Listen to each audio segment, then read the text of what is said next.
주시옵소서. 성령 하나님, 우리에게 임재하여 주시고 우리를 주의 길로 인도하여 주시옵소서. 우리 이렇게 기도하겠습니다. 성령 하나님, 우리 영과 육을 점령하여 주십시오. 성령 하나님, 우리를 새롭게 하여 주시고 성령 하나님, 주의 길로 우리를 인도하여 주시고 예배 가운데 우리 영과 육을 다스려 주시옵소서. 하나님을 찬양합니다. 하나님을 찬양합니다. 성령님, 우리를 인도하시고 성령님, 우리를 주장하여 주시옵소서. 우리 인생 가운데 임하시는 하나님을 찬양합니다. 우리의 삶 가운데 역사하시는 하나님을 찬양합니다.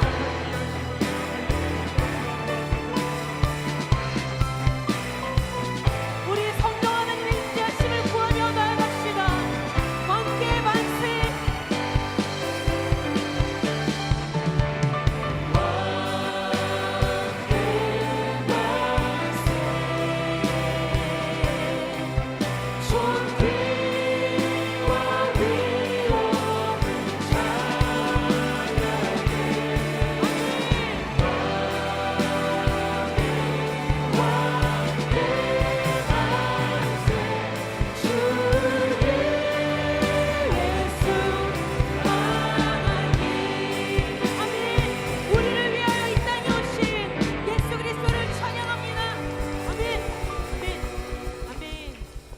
경배와 찬양을 드릴 때 하나님께 전심으로 드렸으면 좋겠습니다. 우리 함께 일어나서 함께 찬양하겠습니다.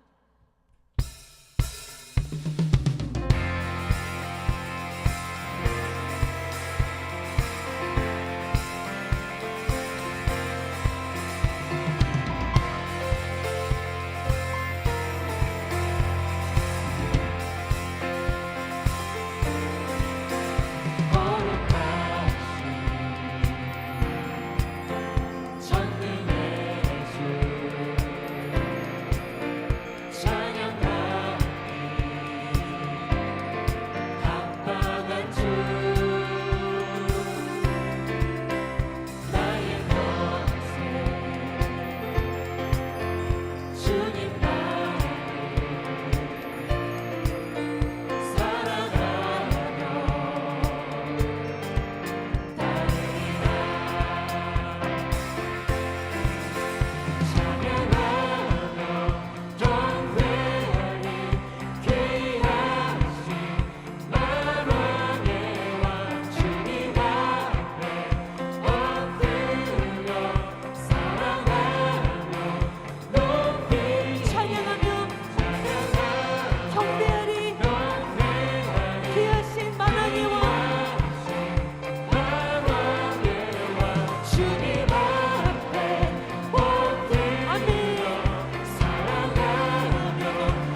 십자가에 살아가는 힘 또는 사명을 이루는 힘, 이렇게 제목을 잡아봤습니다.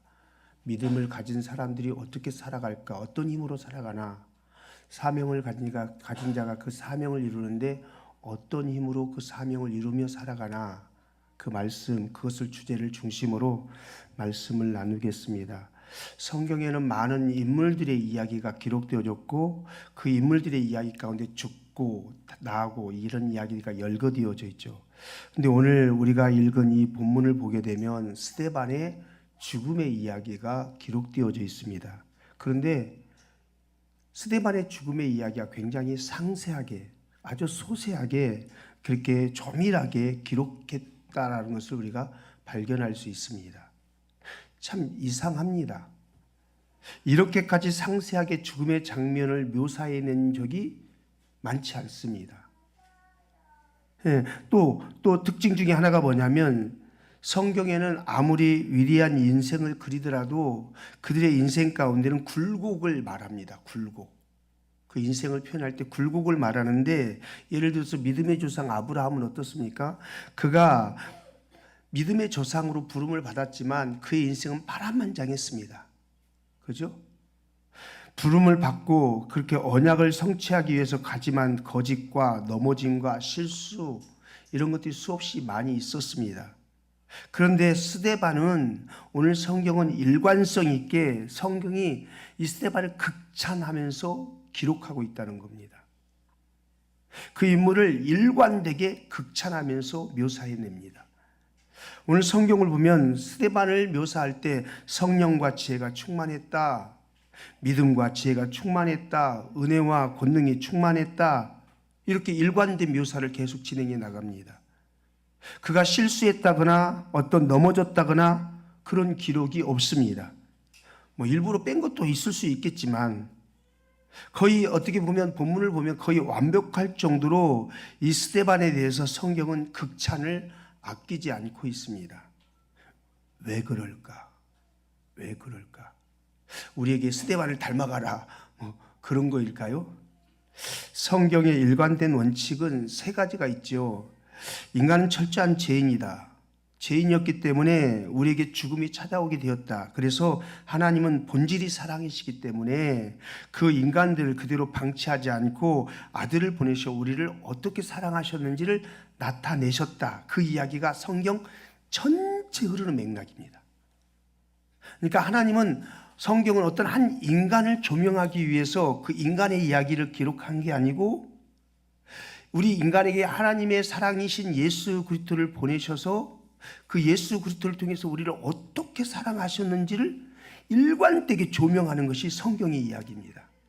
한 번도 성경은 한 인간을 조명해서 그 인간을 추앙하고 그 인간을 높이고 그 인간을 따라가라고 그렇게 그려서 성경을 제시한 적이 없습니다.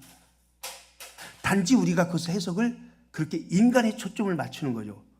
근데 한 인간의 어떤 뛰어남들을 드러낸 것은 그가 뛰어날 수밖에 없었던 이유가 뭐였냐?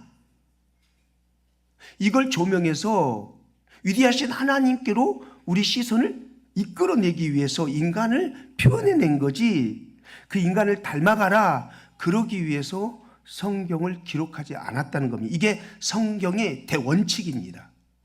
구속사적으로 성경이 기록되어졌다는 겁니다. 그러니까 성경에 아무리 위대하고 혁혁한 공로가 보이는 그런 인물일지라도 그 인물에 대해서 목적지로 삼지 않았다는 겁니다. 그 인물을 모델로 삼아 이렇게 살아야 된다, 그런 의도를 가지고 성경을 기록하지 않았다는 겁니다. 성경을 볼 때 우리가 이 눈이 떠져야 됩니다. 그러면 왜 성경 기자가 이 스데반이라는 인물에 대해서 이렇게 일관성 있게 극찬에 가까운 수식어를 사용하면서 스데반을 묘사했을까? 자, 8절 한번 보십시오. 8절에 스데반이 은혜와 권능이 충만하여 큰 기사와 표적을 민간에 행했다, 이렇게 표현합니다. 어떤 그 믿음의 역량과 열매까지 자세하게 소개하는데, 그런데 스데반이 뭐에 충만했다고 말하느냐? 은혜와 권능이 충만했다, 이렇게 표현합니다. 스데반이 그런 인생의 경주를 할 수 있었던 이유, 그런 인생의 열매를 맺을 수 있었던 이유, 그런 인생의 극찬을 받으며 살 수 있었던 이유가 뭐라고 말하느냐? 은혜와 권능이 충만했기 때문에. 그가 그의 가지고 있는 어떤 능력치 때문에 그가 그렇게 극찬을 받은 인생을 산 게 아니고, 그 안에 있는 은혜 때문에, 그를 붙잡고 있는 은혜 때문에, 그리고 그 은혜 속에서 나오는 하나님께서 부어주신 권능 때문에 그의 삶이 이렇게 극찬을 받을 수 있는 삶을 살 수밖에 없었다. 그걸 묘사하는 겁니다. 그러니까 우리 인생 개인에게 능력과 어떤 실력이 있는 것을 말하는 게 아닙니다. 하나님의 은혜가 그를 붙잡고 있을 때, 이게 성도의 삶의 첫 번째 원칙은요, 하나님의 은혜에 붙들려 사는 삶을 추구하는 겁니다. 그럴 때 그 삶이 극찬을 받을 수 있는 삶으로 하나님의 은혜 속에 나오는 권능에 의해서 그 인생이 빛이 날 수 있다는 겁니다. 우리 성도의 첫 번째 살아가는 힘은 은혜입니다. 창세기에도 보면 노아를 표현할 때 어떻게 표현합니까? 노아는 다 하나님의 말씀을 준행하였다, 이렇게 묘사합니다. 우리는 노아를 볼 때 노아를 엄청난 인물로 들여다봅니다. 야, 노아는 정말 어떻게 110년 동안 어떻게 그럴 수 있었을까? 대단하다. 그런데 그 다음 구절이 뭐라고 표현되어 있냐면, 그가 여호와께 은혜를 입었더라. 무슨 힘으로 살았어요? 하나님의 은혜의 힘으로 산 거예요. 그의 어떤 탁월함이 아니었어요. 그러니까 개인의 삶 속에서든지 자기가 세상적으로 남보다 특출하거나 탁월한 면모가 있다면 여러분 꿈에도 있지 않기를 바랍니다. 자나깨나 조심. 꺼진 불도 다시 보자. 조심. 예. 은혜의 힘이라는 것을 놓쳐서는 안 된다는 겁니다. 이게 성도가 살아가는 힘입니다. 나는 은혜의 힘으로 사는 거구나.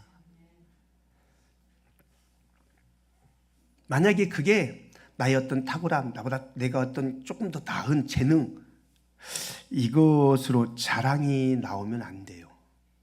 하나님을 그것이 내게 뭔가 뛰어난 것 같이 보여진다. 그러면 이게 은혜의 힘이지 하면서 그것이 찬양으로 바뀌어야 돼요. 찬양으로. 이게 성도가 살아가는 힘이에요. 마치 내가 대단해서 뭐가 돌아가고 있고 회사가 돌아가고 있고, 그게 아닙니다.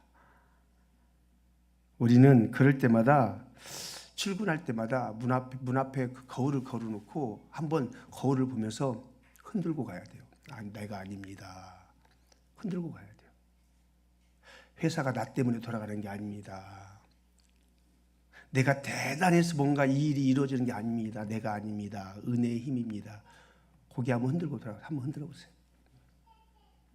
그럼요. 내가 아니에요. 은혜의 힘이에요.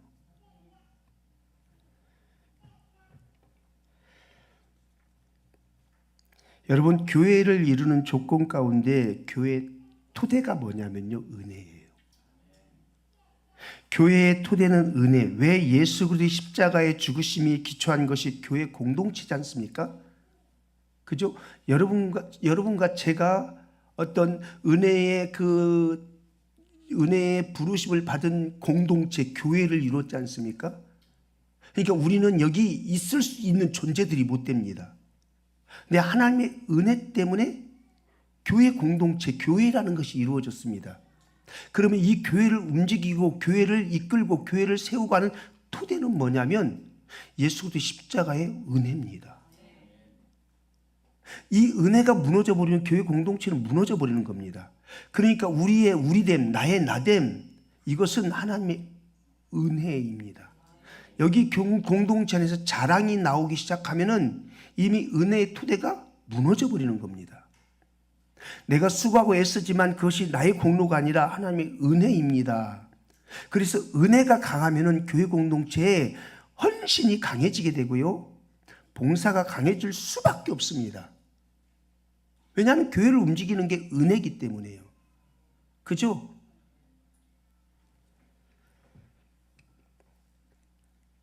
그래서 자기가 세상적으로 잘 나가면은 내가 머리가 좋아서, 내가 역량이 뛰어나서, 나는 참 아까운 인재야, 이런 회사에 썩기에는 너무 아까운 인재야,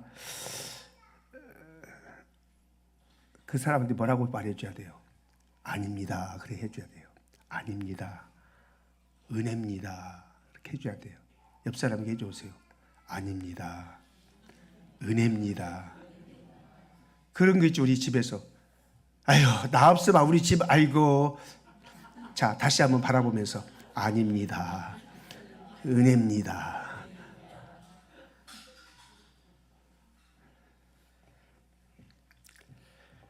스데반을 성경이 일관성 있게 극찬하는 것도 성경은 정확하게 뭐라고 그러냐면 은혜와 권능, 이 권능도 하나님의 은혜로부터 나오는 것, 그죠? 이거는 그냥 신앙의 수식적인 어떤 표현이 아니에요. 어떤 수식어를 붙여서 표현하기 위한 그런 표현이 아니고 이것은 우리의 본질이라는 겁니다. 본질. 예. 왜 우리는 그리스도의 갈보리 언덕에 피 흘려 내 죄를 속죄하신 그 은혜가 없었다고 한다면, 흥분하지 말아야지. 나 지금 아픈데. 서서 해야지. 우리 존재 기반이 없어져 버립니다. 십자가의 피 흘리심에 은혜가 없었다면요. 잊지 마십시오. 은혜입니다. 은혜, 은혜, 은혜. 은혜란 이름이 참 좋아요. 예. 손녀를 낳았으면 은혜라고 지으려고 그랬는데. 9절 보십시오. 9절. 이른바 자유민들, 즉 구레네인 알렉산드리아인 길리기아와 아시아에서 온 사람들의 회당에서, 우선 여기 보면 각 지명을 총칭해서 성경은 뭐라고 소개를 하냐면은 이른바 어떤 사람들, 자유민들 이렇게 표현했습니다. 자유민, 이 자유민이 도대체 어떤 의미일까? 자유민. 여러분, 이건 좀 역사적 배경이 필요하죠. 역사적 배경이. 로마가 이스라엘을 침략해서 유대 땅을 점령했어요. 그리고 유대를 식민지로 삼았습니다. 그리고 난 다음에 많은 사람들을 그들의 필요에 따라서 포로로 막 끌고 갔어요. 예, 끌고 갔어요. 우리 다니엘서도 보는 것처럼 포로로 끌고 가요. 그러면 포로로 끌고 갈 때 어떤 사람들을 포로로 끌고 갈까?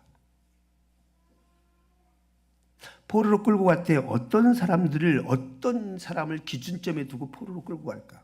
여러분 같은 어떤 사람 데리고 가고 싶어요? 전문가들, 똑똑한 사람들, 먹물들, 실력자들, 탁월한 사람들, 좀 써먹을 만한 사람들, 아무 때도 써먹을 만한 없는 저 같은 사람은 안 데려가겠죠. 그런 사람 데리고 가겠죠. 예. 똑똑하고 쓸모와 용도가 확실한 사람들을 데려갔겠지요. 온갖 전문인들, 똑똑한 사람들을 다 포로로 끌려갑니다. 그럼 포로로 끌려갔다는 말은 무슨 말입니까? 노예가 되었다는 말입니다. 노예. 그렇게 끌려가서 로마 제국하에서 이제 흩어져 살면서 오랜 세월 노예처럼 이렇게 사는 겁니다. 그 시간들이 지나갔습니다. 그때 그렇게 시간이 지나가는지 누가 등장하냐면은 폼페이 아십니까? 폼페이? 폼페이는 지역 이름이지만 원래는 지역 이름이 아니었습니다. 폼페이 장군, 아주 유명한 폼페이 장군이 있었는데 이분이 하도 탁월해서 그 사람이 이름을 따서 이름을 붙인 겁니다. 폼페이. 근데 이 폼페이 장군이 등장해서 이 노예들, 포로들을 자유를 줘버렸습니다. 자유. 예, 해방시켜줘 버렸습니다. 그래서 그들이 풀어주니까 아이고 좋아라 하면서 자기가 그리워하던 고향 땅으로 다 달려갔느냐? 그렇지 못했습니다. 왜 그랬겠습니까? 끌려가서 이제 거기가 장가도 가고 시집도 가고 거기도 땅도 사고 집도 사고, 그리고 자녀들은 언어가 이제 다 이 헬라어를 막 사용하고 그렇게 털을 다졌는데 자유를 준 것은 너무 좋은데 야 좋다고 그냥 고향 땅 예루살렘으로 딱 갈 수만은 없었습니다. 그래서 그들이 자유를 얻은 기쁨도 있지만은 돌아갈 수 없어서 그들이 그냥 그것에 정착한 겁니다. 근데 이들은 정통 유대인들입니다. 그래서 자기들의 정통성을 이렇게 지키고 계속 이어가기 위해서 신앙의 정통성, 유대인의 정통성, 히브리인의 정통성 이것을 이어가기 위해서 그들이 회당이라는 것을 만든 겁니다. 그리고 회당에 모여서 그렇게 그들이 정통성을 이어가고 있었던 거죠. 그러니까 바울의 어떤 복음 전하는 사역을 보면은 그가 어느 도시를 가면 어디 가서 먼저 복음을 전해요? 회당에 가서. 회당에. 왜냐하면 그곳에서 유대인의 정통성을 이어가면서 하나님의 구약의 말씀을 가지고 살아갔던 그들에게 복음을, 예수 그리스도를 증거하기 위해서요. 오늘 본문을 보시면은 이른바 자유민들, 즉 구레네인, 알렉산드라인, 길리기아와 아시아에서 온 사람들의 회당에서 이렇게 되어 있어요. 그러니까 회당은 그 흩어진 디아스포라들이 고국으로 돌아가지 못하고 신앙의 정체성과 혈통의 정체성과 역사의 정통성을 유지하기 위해서 그 흩어져서 살던 사람들이 지역에 회당을 만들어 놓고 그렇게 서로 공유하며 살고 있었던 그런 똑똑한 사람들이었습니다. 이 회당에 모이는 사람들은 똑똑한 사람들. 포로로 끌려갈 때 누구를 끌고 갔다고요? 똑똑한 사람들이요. 근데 지금 스데반이 어디에서 회당에서 뭐 하고 있었대요? 논쟁하고 있었어요. 논쟁. 누구와? 똑똑한 그 사람들하고. 겁나게 똑똑해요. 9절에 보세요. 어떤 자들이 일어나 스데반과 더불어 논쟁할세. 우리 지금 말로 100분 토론이 벌어진 겁니다. 1대 100. 100분 토론이 벌어진 겁니다. 어마한 쟁론과 어떤 주제 가지고 논쟁이 막 벌어진 겁니다. 근데 10절 보세요. 10절에 스데반이 지혜와 성령으로 말함을 그들이 능히 당하지 못하여. 당하지 못했답니다. 스데반 IQ가 한 160 되나 보죠? 그 사람들, 회당에 모인 그 사람들 어떤 사람들이라고요? 똑똑한 사람들, 대단한 사람들입니다. 근데 그 대단한 사람들과 논쟁했는데 스데반을 당하지 못했대요. 그래서 스데반이 이 사람들로 훨씬 똑똑했다. 이지 않습니까? 그럴 것 같죠? 여기 스데반을 당하지 못했다는 여기에서 우리가 그 스데반의 말재주나 머리에 어떤 똑똑한 유무로 착각할 수 있는데, 근데 정확하게 그 똑똑한 사람들이 스데반과 논쟁하면서 능히 당하지 못했다는 말은 무슨 말이냐? 뭐 때문에 당하지 못했다고 하느냐? 지혜와 성령으로 말함을 당하지 못했대요. 지혜와 성령으로 말함을 스데반이 자기의 일생의 삶이 그랬다는 겁니다. 하나님의 은혜에 붙들려서 하나님의 지혜에 이끌려서 하나님의 성령에 이끌려서 삶을 살아냈기 때문에 성경이 온전히 극찬을 아끼지 않는 묘사를 할 만큼 그런 인생을 살 수밖에 없었던 이유가 뭐냐? 하나님의 은혜에 통치되어지고 성령에 통치되어서 성령께서 공급하는 권능과 지혜로 삶을 살아내다 보니까 그렇게 똑똑한 사람들도 당하지 못할 만한 그런 삶을 살아냈다는 겁니다. 지혜와 성령으로 말함을 당하지 못했다. 인간의 언어적 어떤 재주나 어떤 논리적 실력으로 이들이 당하지 못한 게 아니라 성령님의 붙드심입니다. 어느 안수 집사님 이야기를 제가 들었습니다. 가방끈이 굉장히 짧은 디자이너입니다. 여러분 인터넷 쳐보면 다 아는 디자이너입니다. 근데 이 사람은 초등학교밖에 못 나왔습니다. 언어도 굉장히 어눌합니다. 공부를 이렇게 못했어요. 그런데 이분이 디자인 쪽에 일을 하는데 디자인 쪽에 일은 굉장히 감각도 있어야 되고 어느 정도 지식이 있어야 되지 않습니까? 기초적인 배움이 있어야 돼요. 근데 이분이 어떤 뭘 하나 디자인해서 이 제품할 때 이분은 어마어마하게 기도를 한답니다. 어마어마하게. 예. 굉장히 신기한 분이세요. 이분이 말하는 것을 보면은 저분이 저런 감각으로 어떻게 비즈니스를 할 수 있을까 싶을 정도로 어눌해요. 그런데 그분은 어떤 제품을 만들어 놓고 나면은 수 없는 회사에서 이 제품을 가져가려고 여기저기서 덤벼든다는 겁니다. 우리나라, 여러분, 내가 이름 되면 다 아는 연예인들이 이 사람의 옷을 많이 입어요.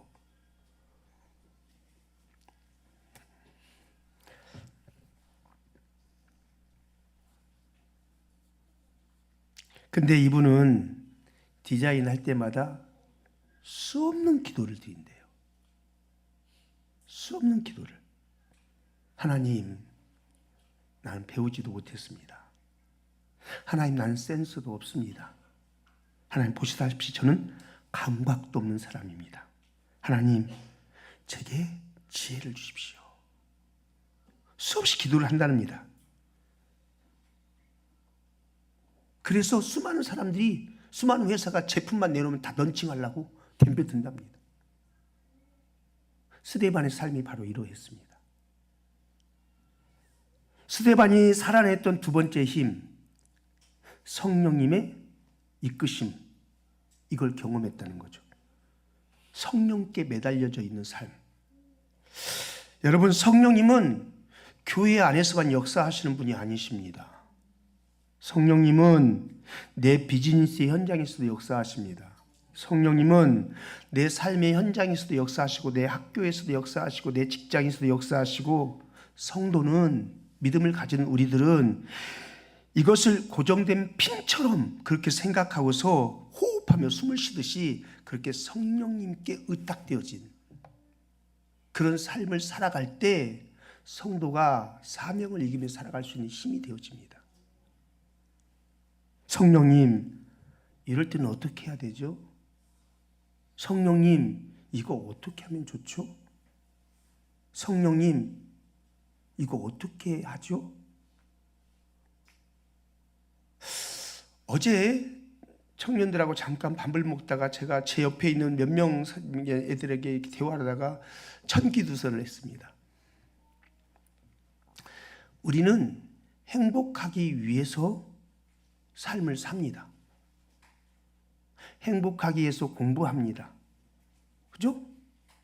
아닌가? 내 인생 행복하자고 공부하는 겁니다. 직장을 찾는 이유도 행복하자고. 돈을 막 벌려고 하는 이유도 행복하자고. 그죠? 행복을 위해서 추구합니다. 그래서 그 행복을 위해서는 막 에너지를 소진하고 시간을 공들이고 막 그러면서 막 그리로 달려갑니다. 그런데 진짜 중요한 행복의 가장 기초적인 내면, 우리 마음은 투자하지 않습니다. 어떤 문제를 만났을 때 내 마음을 잘 다스려서 행복을 유지해 가야 되는데 화를 내버려서 마음을 상해버려서 행복을 위해서 하는데 이거 행복을 못 해버립니다. 그러니까 가장 추구해야 될 것은요, 여러분, 마음입니다. 근데 이 마음을 통치하고 다스릴 수 있는 것은 성령님을 의탁하는 겁니다. 성령님께 자꾸만 이 상황이 됐을 때 성령님 어떻게 하죠? 화가 이빨이 났거든요. 어떻게 하죠? 성령님, 제 화를 다스려 주세요. 이게 성도가 살아가면서 사명을 이루면서 승리하는 삶을 사는 비결 중에 하나입니다. 여러분, 기억하십시오. 성령님은 교회 안에만 계시지 않습니다. 성령님 우리의 삶의 전 영역에 계십니다. 그리고 그때 우리가 구하는 소리를 들으시고 일하시는 분이십니다. 우리가 사도신경 고백하지 않습니까? 사도신경 고백할 때 뭐라고 합니까? 성령의 교통하심과, 그죠? 성령의 교통하심과. 성령의 교통은 굉장히 중요한 내 삶의 표현이고 내 삶의 체질이 되어야 된다라는 고백과 같은 겁니다. 신앙 고백. 그러니까 우리가 신앙 고백을 했다는 건 내 삶에 성령의 교통을 날마다 경험하며 사는 것이 내 신앙이다 라는 고백입니다. 그럼 내 삶 속에서 성령의 교통하심이 날마다 있어야 된다는 겁니다. 교회에서만 아니라, 주일날 예배 드릴 때만 아니라, 내가 어떤 직장에서 일을 하려고 할 때도, 어떤 일 처리를 하려고 할 때도 성령님과 교통하며, 저는 여러분이 성령님께 묶여 살기를 주의 이름으로 축복합니다. 마지막, 요즘 그래서 우리 강우사님, 목사님 요즘 설교가 짧아지셨어요. 그럼요, 나이를 먹었는데. 저는 설교를 준비해 놓고 양을 줄이는 것에 시간을 더 투자합니다. 잘라내는 것에 계속 가지치기를 합니다. 하다가 또 해놓고도 올라와서도 안 되면 잘라내고 합니다. 온 거 놓고 해보니까요, 오늘 다 줬다고 잘 사는 것도 아니더라고. 오늘 다 줬다고 잘 사는 것도 아니더라고. 보니까 내가 바보처럼 몰랐어. 난 참 바보처럼 살았군요. 내일이 또 있어. 내일이 다음 주가 또 있어. 그만 끝내라고. 자, 11절 함께 읽어볼까요? 11절 시작. 사람들을 매수하여 말하게 하되 이 사람이 모세와 하나님을 모독하는 말을 하는 것을 우리가 들었노라 하게 하고, 이들이 스데반을 이기지 못했어요. 논쟁하에서 성령과 지혜로 말하는 것을 능히 이기지 못했어요. 못하니까 이들이 이제 못하니까 뭐하냐, 사람을 돈 주고 사는 거예요. 그리고 뭐라고 합니까? 이 사람이 모세와 하나님을 모독하는 말을 들었노라 하게 하고, 들었노라가 아니라 들었노라 하게 하고 돈을 주고 고용했다는 겁니다. 논증으로 이기지 못하니까 이제 거짓 증인들을 만들어내는 겁니다. 그런데 12절 보십시오. 12절 백성과 장로와 서기관들을 충동시켜 와서 잡아가지고 공효에 이르러. 이제 드디어 이 거짓 증인들 때문에 스데반이 붙들린 거죠. 그런데 이 스데반이란 이름이 원래는 스테파노스라고 해서 멸류관이라는 뜻이잖아요. 멸류관. 이 스데반의 인생의 마지막을 어떻게 하나님께서 마무리 짓나 보세요. 그 이름이 불꽃처럼 살다가 하나님 앞에 올려지는데 멸류관, 하나님께 드려준 멸류관처럼 올려집니다. 13절 14절 보세요. 시작. 거짓 증인들을 세우니 이르되 이 사람이 이 거룩한 곳과 율법을 거슬러 말하기를 맞이 아니하는도다. 그의 말에 이 나사렛 예수가 이것을 헐고 또 모세가 우리에게 전하여 준 규례를 고치겠다 함을 우리가 들었노라 하거늘. 예수님이 성전 헐라고 했나요? 했나요? 한번 봅시다. 요한복음 2장 19절 함께 읽게요. 시작. 예수께서 대답하여 이르시되 너희가 이 성전을 헐라. 하셨군요. 이 성전을 헐라 내가 사흘 동안 일으키리라. 20절 유대인들이 이르되 이 성전은 46년 동안의 지역권을 내가 3일 동안에 일으키겠더라 하더냐. 일으키겠느냐 하더라. 얘기하셨어요. 얘기하셨어. 그런데 이거 말귀를 제대로 알아들은 거예요? 못 알아들은 거예요? 잘못 알아들은 거죠. 예수님은 눈에 보이는 물리적인 성전을 가리켜 말씀하신 것이 아니라 성전된 자기를 가리켜서 말씀하신 거예요. 내가 죽었다가 사흘 만에 부활한다는 이 이야기를 이런 식으로 설명을 한 겁니다. 그런데 바리새인들은 깨닫지 못하더라. 그러니까 말씀을 하긴 하셨는데 백성들이 잘못 알아들은 거예요. 항상 이게 문제거든요. 이게. 예. 저 성경 또 다시 읽어볼까요? 14절 보니까 그의 말에 이 나사렛 예수가 이것을 헐고 또 모세가 우리에게 전하여 준 규례를 고치겠다 함을 우리가 들었노라 하거늘. 예수님이 율법을 고치겠다고 하신 적 있습니까? 없습니까? 있습니까? 없습니까? 이건 찾아보나 마나 없습니다. 예수님은 율법을 폐하러 온 것이 아니라 완성하였다 그렇게 말씀하셨지 고치겠다 말씀한 적이 없습니다. 그러니까 이들이 또 이것을 잘못 알아들은 거죠. 그러니까 여러분, 아까 우리 기도 잘하셨어요. 듣는 기 달라고. 여러분 기도할 때 이렇게 하나님 오늘 또 목사님이 뭐 알아듣지 못할 얘기를 저렇게 복잡하게 얘기하는데 왔다리 갔다리 하면서 얘기하는데 하나님 우리에게 알아들을 수 있는 귀를 열어주십시오. 이렇게 기도해야 돼요. 잘못 알아들었어요. 잘못 알아들었어요. 제가 이렇게 목회하면서 제가 설교를 했어요. 이분 오늘 설교에 응답받았대요. 응답받았대요. 그래 은혜 받았나 보다. 근데 응답받은 얘기를 들어보면은 나는 그런 의도로 전혀 말하지 않았거든요. 나는 그런 의도로 전혀 말하지 않았는데 이분이 잘못 알아둔 거예요. 단어만 가지고 이 단어는 다른 의도성 가운데 이 단어를 사용한 건데 이 단어만 가지고 응답받았다. 하나님께서 이렇게 하라고 그랬대. 목사님이 그렇게 말씀한 나는 그렇게 말한 적이 한 번도 없어. 잘못 알아듣는 거죠. 이들도 똑같아요. 그런 거예요. 예. 잘못된 해석, 잘못된 적용. 예. 예. 전혀 그런 의도가 아니었는데 잘못된 해석으로 알아듣는 겁니다. 여러분, 이 잘 알아듣는 것이 복이 있는 겁니다. 여러분, 제가 복된 길을 가질 수 있길 바라요. 예. 그러니까 잘못 알아듣는 것은 절대 내 책임이 아니에요. 절대 내 책임 아니에요. 여러분 책임이에요. 내 탓하지 마세요. 네. 자, 15절 봅시다. 15절.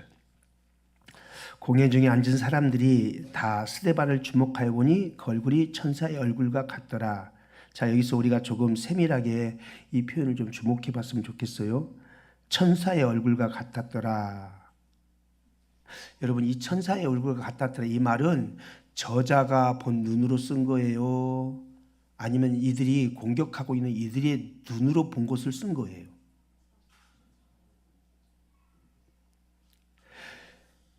천사의 얼굴과 같더라 이 말은 지금 이 사도행전을 쓰는 누가의 시각으로 쓴 거예요? 아니면 지금 이 스데반과 논쟁했던 이 바리새인들, 서기관들 이 사람들의 시각으로 쓴 거예요? 후자죠. 그죠? 지금 그들이 이 스데반을 고발하고 신문하고 있는 그들 시선에서 쓴 겁니다. 이들은 지금 스데반을 체포해서 신문하고 있어요. 윽박지르면서 거짓 증거들을 가지고 하면서 그렇게 막 공격하는데 이들이 스데반의 얼굴을 보니까 경악할 노릇인 거예요. 그 얼굴이 하나도 주눅든 얼굴이 아니고 그 얼굴이 천사처럼 빛나는 얼굴이 되었다는 겁니다. 얼마나 경악하겠어요. 그러니까 이 사람들의 마음이 어떻겠어요? 그 마음이. 여러분 우리 사도행전 7장 한번 가보세요. 사도행전 7장 54절 55절 함께 읽습니다. 시작. 그들이 이 말을 듣고 마음에 찔려 그를 향하여 이를 갈거늘 그 다음에요. 스데반이 성령이 충만하여 하늘을 우러러 주목하여 하나님의 영광과 민 예수께서 하나님 우편에 서신 것을 보고. 바로 이 부분입니다. 우리가 세상에서 말씀대로 순종하다 보면 억울한 일도 겪고 손해를 입기도 하고 모욕을 당하기도 하고 조롱도 겪습니다. 그런데 사실 그 사람들이 마음에 뭘 당하고 있냐? 우리가 그때 당당하게 그 일을 맞닥뜨리고 있으면은 그들이 찔림을 당합니다. 기억하십시오. 내가 주눅드는 게 아니고 그들이 주눅들고 있습니다. 겉으로는 막 아닌 척하지만 속으로는 찔리고 있는 거예요. 아, 이거 잘못 건드리면 혹시 큰일 나는 거 아니야? 이거 얘 교회 다닌다는데 이거 얘 하나님 믿는다는데 이거 아 이때 내가 좀 더 세게 나가야 되나 말아야 되나 막 이런 찔림을 받습니다. 믿으십시오.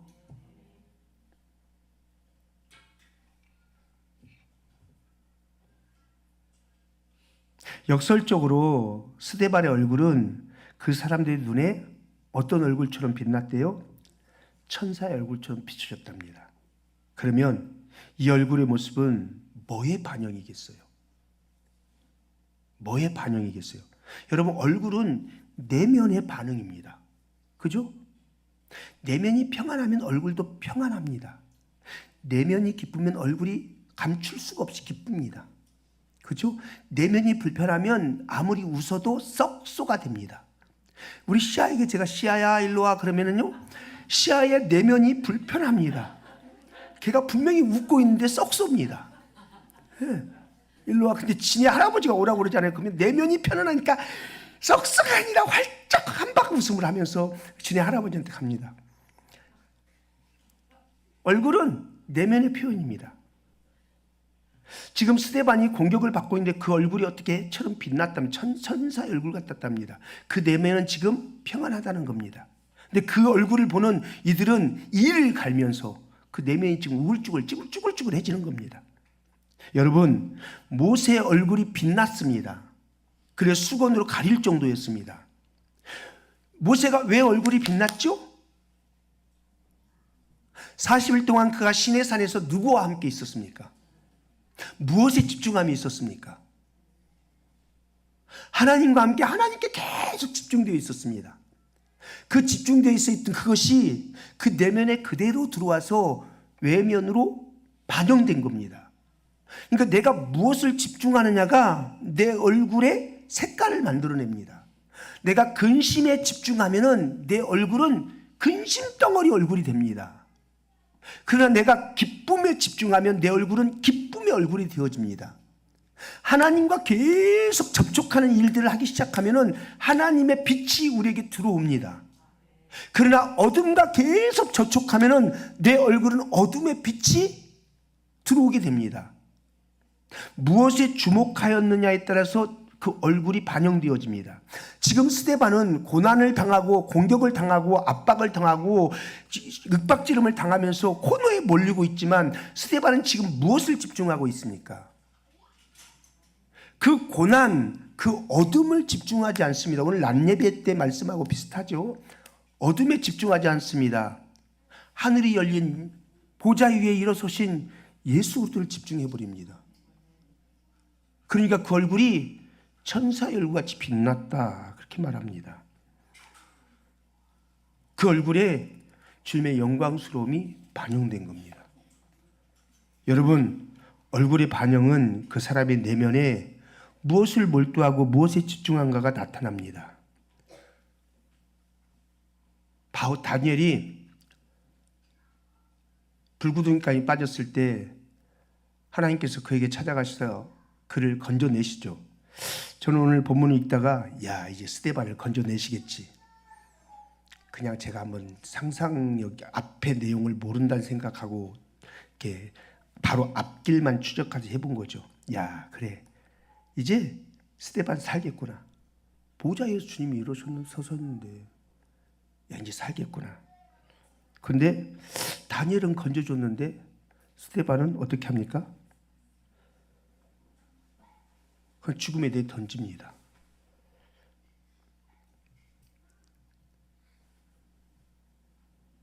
여기 스데반이 성령이 충만하여 하늘으로 주목하여 하나님의 영광과 및 예수께서 하나님 우편에 서신 것을 보고, 여러분 보좌는 원래 앉아서 통치하는 곳이거든요. 그런데 예수님이 서 계셨대요. 왜 서셨겠어요? 누구의 죽음이에요? 사랑하는 제자, 사랑하는 성도 스데반의 죽음을 보면서 일어서신 거예요. 이 정도 되면 이제 주님이 일하셔서 살려줄 것 같았어요. 그런데 그대로 죽음으로 내던졌습니다. 이 광경은 뭘 설명하고 싶었을까? 그래서 이게 그냥 지나치지 않았습니다. 뭘 설명하고 싶었을까? 두 가지입니다. 첫 번째, 스데반의 죽음을 하나님 승인 없이는 누구도 그의 목숨을 자유롭게 해치거나 가져갈 수 없다라는 선포 같았습니다. 다니엘은 건졌습니다. 근데 스데반은 내버려 뒀습니다. 다니엘은 하나님이 승인하지 않았기 때문에 건짐을 받았지만 스데반이 죽은 것은 그들의 공격 때문에 죽은 게 아니고 하나님이 승인하셨기 때문에 죽은 겁니다. 그 말은 무슨 얘기냐면은 이 스데반의 죽음을 누가 지금 승인하는 거냐 하는 겁니다. 하나님이 승인하시고 하나님이 사인하시기 때문에 이 일이 일어났다는 겁니다. 두 번째입니다. 왜 스데반을 죽게 만드셨을까? 그럼 왜 승인하셨을까? 하나님이 스데반에게 어떤 긴 역사의 특별한 하나님의 섭리와 명락 속에서 스데반에게 부여하신 맡기신 사명은 순교자의 역할이었습니다. 순교자의 역할을 맡기신 겁니다. 그것이 하나님의 승인 없이는 절대 일어날 수 없는, 그래서 순교도 아무나 하는 게 아니라고 그러지 않습니까? 하나님의 승인 없이는 일어나지 않는 일입니다. 여러분, 우리 살면서 이런 거 있습니다. 내가 이렇게 되면 어떡하지? 나 저렇게 되면 혹시 죽지 않을까? 나 이러면 어떻게 망하지 않을까? 막 그러면서 염려, 근심, 걱정에 자유롭지 못한 이들이 있습니다. 근데 그런 거로부터 자유로울 수 있는 길이 뭐냐? 그것이 아무리 우리에게 험악한 역할이고 쓰디쓴 역할이고 또 답답하고 힘겨운 역할이라 할지라도 하나님께서 우리에게 맡겨진 책무라고 한다면은, 그러면은 그 일로 인해서 죽지 않습니다. 아멘. 안 나올 줄 알았어 내가. 이 부분이 좀 어렵거든. 예. 내가 아무리 어렵고 힘겹고 스트레스고 고통스럽고 아픈 역할을 내게 맡겨졌다 할지라도 그 역할을 맡아가면서 우리는 그것 때문에 내가 죽진 않을까 망하진 않을까 걱정하는데, 하나님이 맡겨진 승인된 사역이라고 한다면 그 일을 하면서 절대 죽지 않는다는 겁니다. 이 담대한 믿음이 있어야 됩니다.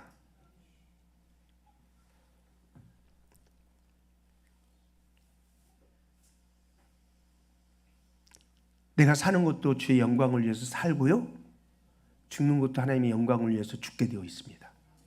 이게 성도의 삶입니다. 그러니까 사느냐 죽느냐 이게 문제가 아니라 내 모든 삶의 발자국에 하나님의 인정과 하나님의 직무와 맡겨진 일들이 승인되고 있다면 그럼 그걸로 끝나는 겁니다. 성도는 그렇게 사는 겁니다. 연력, 근심, 걱정에 전전하는 게 아니라 내가 이제 부름받은 백성이고 그리스도의 보혈로 씻김받은 죄사함받은 백성이라고 한다면 이제 주님께서 나를 이끌어 가시는데, 이 주님께서 이끌어 가시면서 승인하시는 내 삶이 있어요. 그 승인하신 삶을 살아갈 때 어려움도 만나고 고난도 만나고 아픔도 만나지만 거기에 머물렀다고 맞닥뜨렸다고 내가 죽지 않는다는 말입니다. 주님이 승인하시지 않으면 되어지지 않는 일들이니까. 아멘입니까?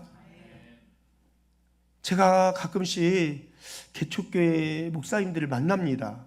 만나다가 어떻게 그 교회 이야기들을 듣게 됩니다. 그러면 개척교회 20년, 30년 목회를 하는데 그 한 자리에서요.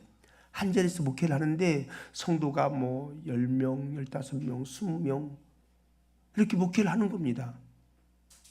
20년, 30년. 그냥 저에게 제가 질문해, 야, 임 목사 너 같으면은 그 자리에서 너 10명 아니면 10명도 안 되는 한 5명 이렇게 됐고 너 20년 30년 목회할 수 있겠니?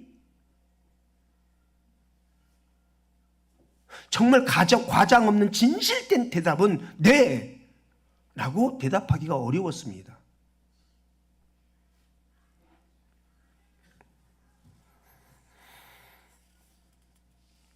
그분들 그 자리에서 그거 감당하고 있는 거, 그걸 누가 감히 숫자로 그것을 평가할 수 있겠습니까?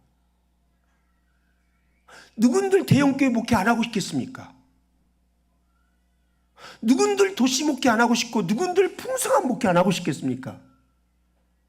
그러면 그들이 실력이 좀 부족하고 나는 실력이 높고 그래서일까요? 그때 뭐 하라고 그랬죠, 우리? 뭐 하라고 그랬죠? 아닙니다. 아닙니다.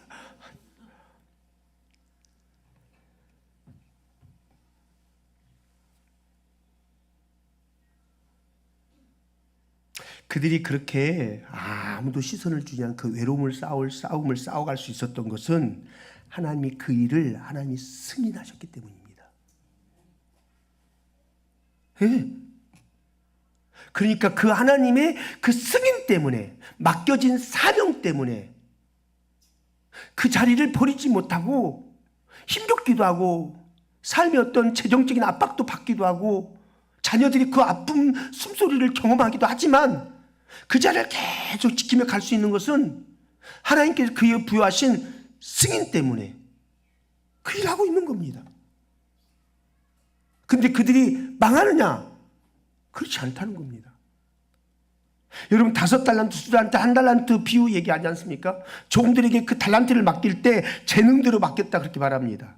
근데 우리는 재능대로 맡겼다라고 하니까 그 재능을 어떤 실력, 그 사람의 능력, 그 사람의 실력, 그 사람의 어떤 그 어떤 가지고 있는 어떤 것들, 이것대로 맡겼다라고 그렇게 해석을 해버립니다. 근데 주님은 절대 우리의 능력과 실력과 이런 걸로 맡기지 않았습니다. 그냥 이 말은 주님께서 그들에게 승인하셨다, 이게 초점입니다.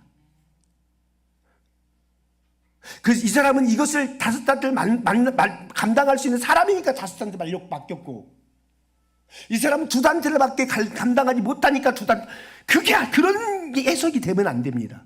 그냥 하나님이 맡겼다입니다. 맡겼다. 하나님이 그 일을 승인하셨다.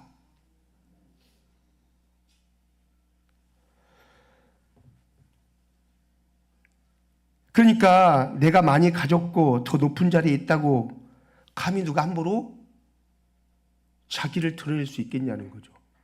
하나님이 승인하셨기 때문에 그 일이 진행되고 있다는 겁니다. 성도는 이 관을 잃어버려서는 안 됩니다. 평생을 살아도 여러분 수고하고 애쓰지 않습니까? 주님이 승인하셨기 때문입니다. 사람들이 그거 수고하고 애써도 그걸 못 따는 것들이 많습니다. 누가 행복하게 안 살고 싶어 합니까? 우리 주님의 승인하심 가운데 진행되어진다는 겁니다.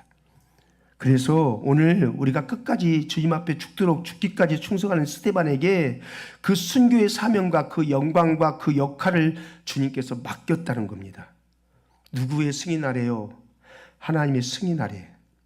우리에게도 그런 하나님의 승인 아래에 맡겨진 직무와 어떤 맡겨진 일들이 있다는 겁니다. 사명들이 있다는 겁니다. 그 일을 감당한다고 내가 망하느냐? 그렇지 않습니다.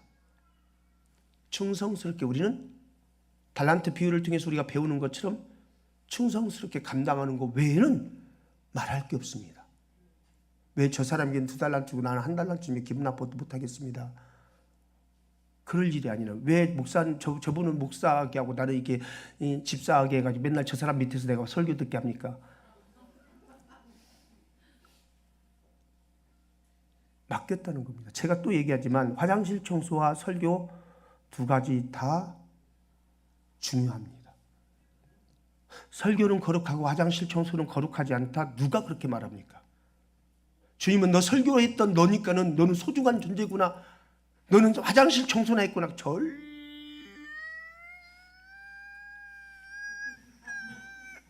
그렇게 하지 않습니다. 하나님이 승인하셨기 때문에 그것은 달란트로 본다면 하나님이 너희에게 맡긴 승인한 일이라는 겁니다.